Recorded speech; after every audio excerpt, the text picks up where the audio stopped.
আওয়ামী লীগ নেই, ভোটের মাঠে খেলছে শুধুই বিএনপি আর জামায়াত। সারা দেশের এই একই চিত্র, তবে গোপালগঞ্জ যেন ভিন্ন দেশ। সেটা এখনো আওয়ামী লীগের ঘাঁটি।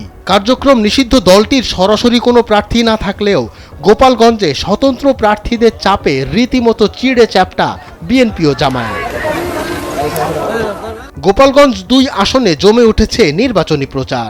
আওয়ামী লীগের ঘাঁটি হিসেবে পরিচিত এ আসনে দলটির কেউ অংশ না নিলেও 13 জন প্রার্থী ভোট যুদ্ধে নেমেছেন।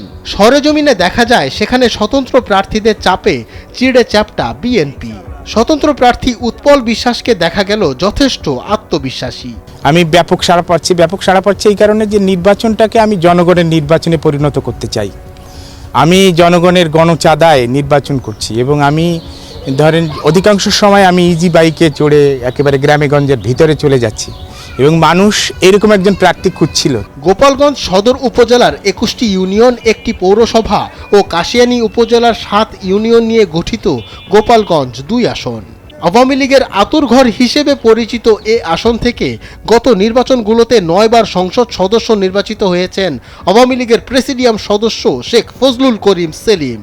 তার প্রতিদ্বন্দ্বী প্রার্থীরা হারিয়েছেন জামানত। গোপালগঞ্জ 1 আসনের স্বতন্ত্র প্রার্থী আশরাফুল আলম শিমুল জীবনে নির্বাচনে অংশ নিয়ে কোনোদিন পরাজিত হননি বলেও জানা গেছে। এবার তিনি স্বতন্ত্র প্রার্থী হিসেবে ফুটবল প্রতীকে প্রতিদ্বন্দ্বিতা করছেন। বর্তমানে তিনি কারাবন্দী। একই আসনে বিএনপি মনোনীত প্রার্থী মোহাম্মদ সেলিমুজ্জামান মোল্লা প্রতিদ্বন্দ্বিতা করছেন। দীর্ঘদিন এলাকায় নেতাকর্মীদের সাথে নিয়ে কাজ করছেন তিনি। বলছেন আওয়ামী লীগের ভোটাররাও এবার ধানের শীষ প্রতীকে ভোট দিবে। আমি দেখেছি আমার এই মকসিদপুর কাশিয়ানী মানুষ, গোপালগঞ্জ 1 আসনে মানুষ রাজনৈতিকভাবে তারা অনেক সচেতন। তারা একেবারে কোনো দলের প্রতি বায়াসড, অন্ধ এরকম সমর্থক কিন্তু আমি খুব কম দেখেছি। তাদের পার্সেন্টেজ কিন্তু আপনার ওইভাবে ধরার মধ্যে পড়ে না। আমি বিশ্বাস করি যে যারা বিগত দিনে আওয়ামী লীগের সাধারণ কর্মী ছিল, সাধারণ ভোটার ছিল, তারা এবার ধানের শীষের প্রার্থীকে ভোট দিবে। জামায়াতে ইসলামীর মনোনীত প্রার্থী মাওলানা আব্দুল হামিদ মোল্লা দাড়িপাল্লা প্রতীকে নির্বাচনে প্রতিদ্বন্দ্বিতা করছেন। তিনিও দলীয় লোকজন নিয়ে মাঠ চষে বেড়াচ্ছেন। জামায়াতে ইসলামীর মনোনীত এই প্রার্থী বলছেন আগে আওয়ামী লীগ করলেও এখন স্থানীয় মানুষ জামায়াতে ইসলামীকে ভোট দিবে। আমরা দেখেছি অনেক শিক্ষিত জ্ঞানীগুণী ভদ্রলোকেরা বিশেষ করে ইয়াং জেনারেশন আমাদেরকে ভোট দেওয়ার জন্য আগ্রহ প্রকাশ করেছে। যদিও অতীতে আওয়ামী লীগ ছিল, কিন্তু তারা এখনও আওয়ামী লীগের ডাকে সাড়া দেবে না, তারা আমাদেরকে ভোট দেবে বলে আশাবাদী আমরা। ইসলামী আন্দোলন বাংলাদেশের মনোনীত প্রার্থী অ্যাডভোকেট মোহাম্মদ মিজানুর রহমান হাত পাখা প্রতীকে প্রতিদ্বন্দ্বিতা করছেন। মিজানুর রহমান এর আগেও কয়েকবার ইসলামী আন্দোলনের মনোনয়ন নিয়ে গোপালগঞ্জ 1 আসনে নির্বাচন করেছেন।